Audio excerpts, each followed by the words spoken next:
Good evening. Thank you for joining me once again. This is Eric J, and we're going to go over Federalist Paper number 3. So let's just jump right on into it. This was authored once again by John J. It is actually a continuation of his argument from Federalist Paper number 2 about the issues of foreign influence and force, cautioning against disunity in relation to that. Again, this was placed in the Independent Journal to the citizens of New York.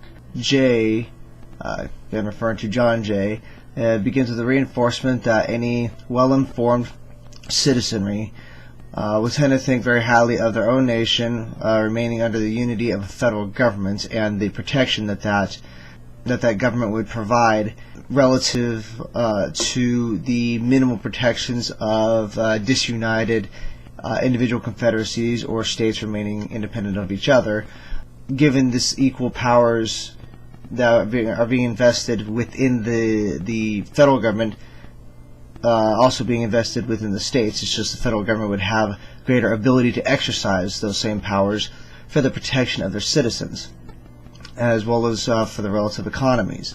He went on to reinforce that the prime consideration of a free people was to imbue the necessary authority within that central government to enable their safety and protection as their primary concern, among many other concerns.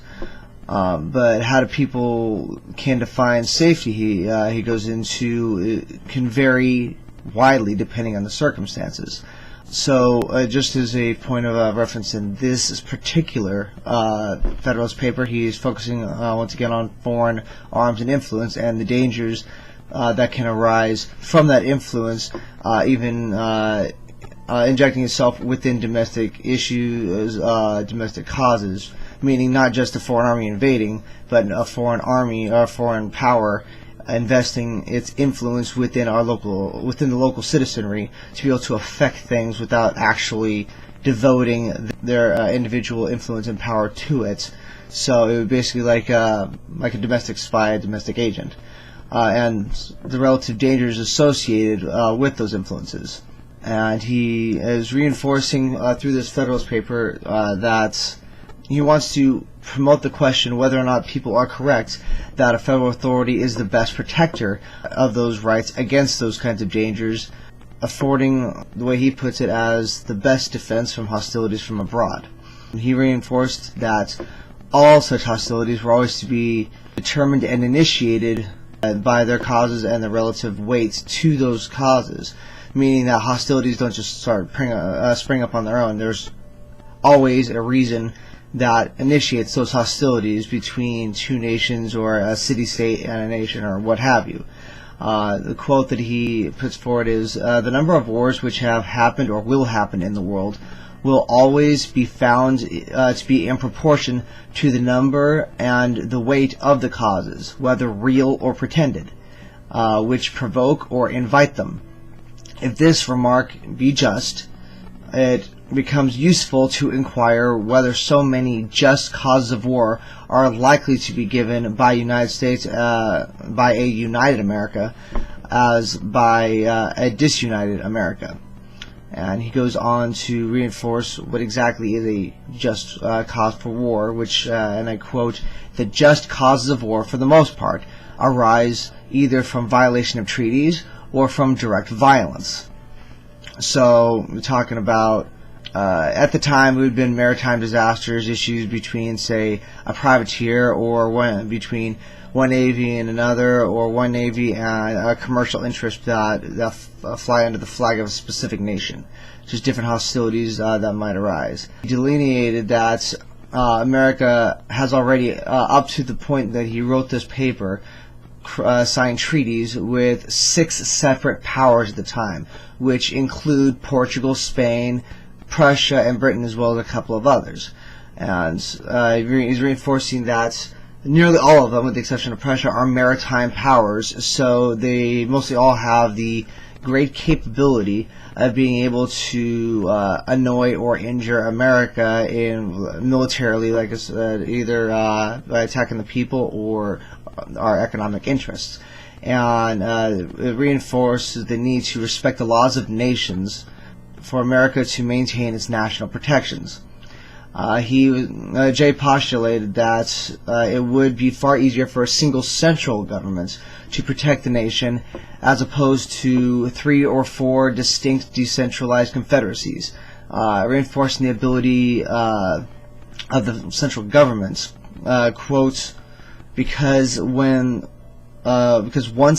an efficient national government is established, the best men in the country will not only consent to serve, but will also generally be appointed to manage it. Going on into that, Jay recognized the abilities of these public servants at the state and county levels, but promoted the idea that there would be more men available with the necessary skills and experience at the national level, given the widest variety and choice from many states available, and not just a few from each individual confederacy.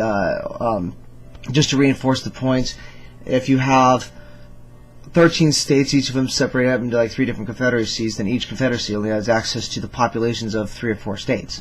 Whereas, so it's access to people of skill, of talent, of management, bureaucracy, war fighting, what have you, would be highly limited to not only the skill sets reflective of that region. It eliminates just their access to people of experience in possibly other situations, like mountainous terrain versus flats, farmland, and whatnot. But if it is a strong or just a much more centralized government, that central government has access to all of the resources of all of the states to be able to provide for the mutual protection of the entire citizenry, as well as to protect the economic interests of the nation. Now, this is all reinforcing the fact that all they're concerned about is protecting the United States. Just to quote, it says, Jay says, hence it will result that the administration, the political councils, the judicial decisions of the national governments will be more wise, systematical, and judicious than those of individual states, and consequently more satisfactory with respect to other nations, as well as more safe with respect to us. This also promotes the fact that the issues between nations would be far better suited to be dealt with from a strong centralized government between our government and another state or another nation, as opposed to a nation and a smaller state, which I'll actually get into very soon. Jay reinforced that judicial matters decided at a collaborated national level, especially when considering the relations between nations, would be better than possibly not always consistent decisions made by disjointed independent governments and their respective difference in laws. So if a foreign nation or a foreign company has an issue with what's going on within one state, the laws between the different states could possibly be very different as to how what one infraction is being dealt with, or if it is even considered illegal, as opposed to a unified legal structure for redress of grievances, which is obviously another constitutional concept which we'll be getting into later. Jay also commends the wisdom of the convention for recognizing the need to promote unity and consistency of these types of judicial decisions at a national level. He contended that it is far easier for a strong central government to deal with these issues related to the laws of nations, to give the air of strength of the nation in relation to possible issues related to interaction between the constituent members of that nation and a foreign power, than it would be for a single state, reinforcing my point before, or confederacy, to deal with the might or political fallout with that foreign nation. And it might also lead to contentions with the neighbors of that state that the original offending state would not have the power or ability to defend against. So if there ended up being hostility between one state and a foreign nation, then if that hostility started to roll into other neighboring states, then a small state would not have the political power, the military might, to be able to effectively become a buffer for their neighboring states for the infraction that the original state caused. much more than just a national government that would be able to provide a general national shield for all of its states in protection, like I said, of the nation, its citizens, and its economy. And so the issue is far mitigated to a greater degree with a central government than with many smaller states. And Jay ends his paper by giving the example of Britain that had such hostilities, as well as an issue that occurred with France under Louis XIV and the state of Genoa. Quote, in the year 1685, the state of Genoa, having offended Louis XIV, endeavored to appease him. He demanded that they should send their doge, or chief magistrate, what we consider to be the president, accompanied by 4 of their senators to France to ask his pardon and receive his terms. They were obliged to submit to this for the sake of peace. Would he, meaning Louis, on any occasion either have demanded or received like humiliation from Spain or Britain or any other powerful nation, reinforcing the fact that having one overarching powerful nation like France at the time demanding that, say, the president of a nation, along with their most senior politicians, their senior bureaucrats, in this case senators, demanding of them to come over there and essentially beg for forgiveness and say, please, how can we sue for peace in this? Because obviously the military might of France could have completely destroyed Genoa. So that is Federalist Paper number 3. The Federalist Paper number 4 we're going to be getting into next is a continuation of this discussion about issues of foreign influence. But this also reinforces a contemporary issue right now that people are having concerns with regards to China and how their foreign influence might be affecting our economies, as well as Russia and how that's all working out. And people might say that these Federalist Papers are no longer relevant, but obviously the principle being embodied by these people, in this case John Jay, are very, very relevant.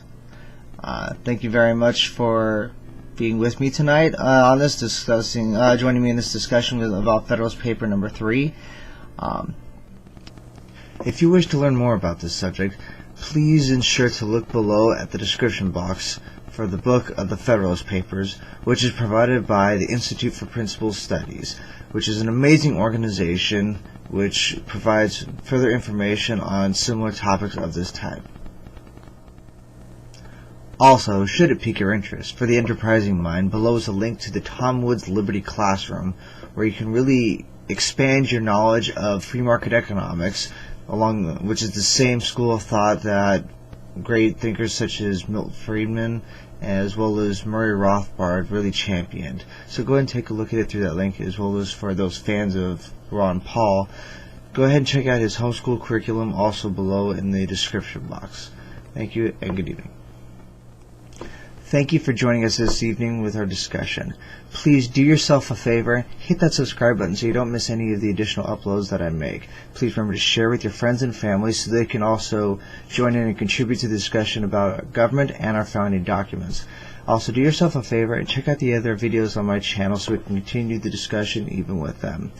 God bless and good evening.